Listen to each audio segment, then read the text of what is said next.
Hola y buenas tardes o noches, dependiendo a qué hora estén mirando este video.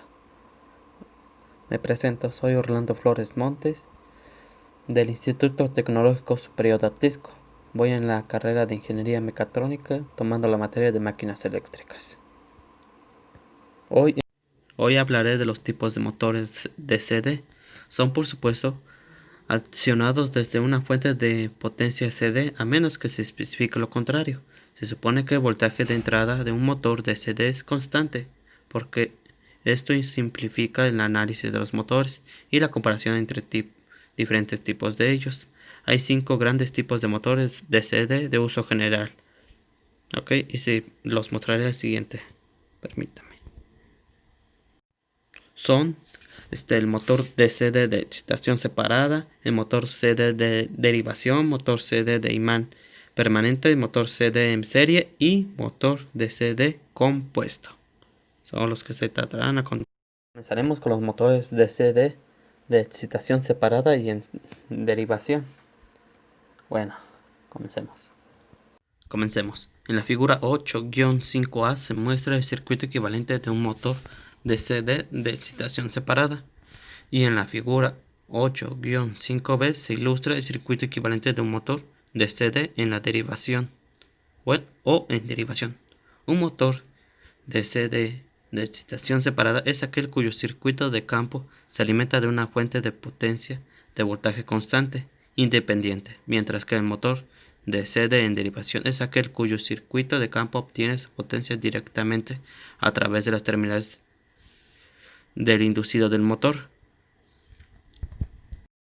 Cuando se supone que el voltaje que se suministra a un motor es constante, no hay diferencia práctica entre el comportamiento de estas dos máquinas, a menos que se especifique lo contrario. Cuando se describe el comportamiento de un motor en derivación, se incluye también el motor de excitación separada. Como se puede observar abajo, se encuentra lo que es la ecuación de ley de voltaje de Kirchhoff, KVL por sus siglas en inglés.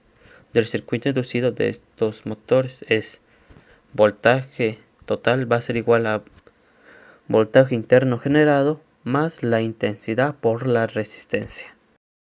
Ahora hablaremos sobre el motor de CD en serie. Un motor en CD en serie es aquel cuyos devanados de campo constan de relativamente pocas vueltas, conectadas en serie con el circuito del inducido. En la figura 8-20 se muestra el circuito equivalente de un motor de CD en serie. Es un motor de este tipo, la corriente del inducido, la corriente del campo y la corriente de la línea son iguales. Ahora, por último, hablaremos del motor de CD compuesto. Bueno, un motor de CD compuesto incluye tanto un campo en derivación como un campo en serie.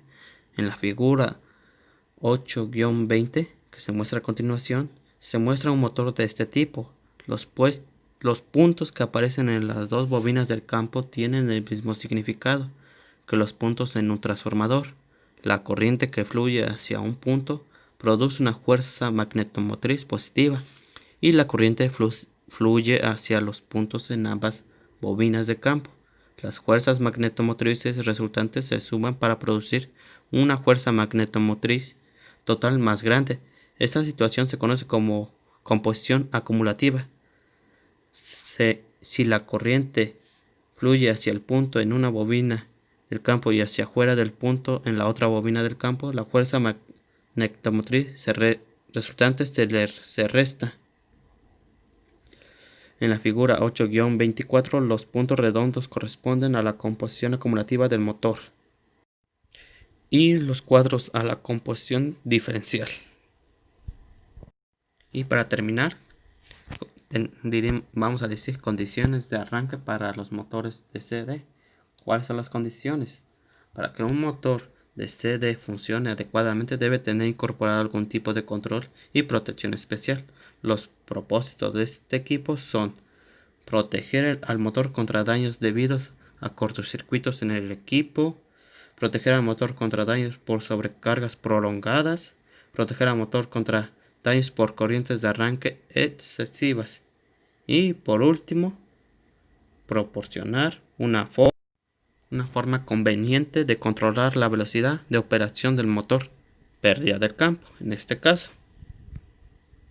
Gracias por quedar hasta el final del video. Muchas gracias.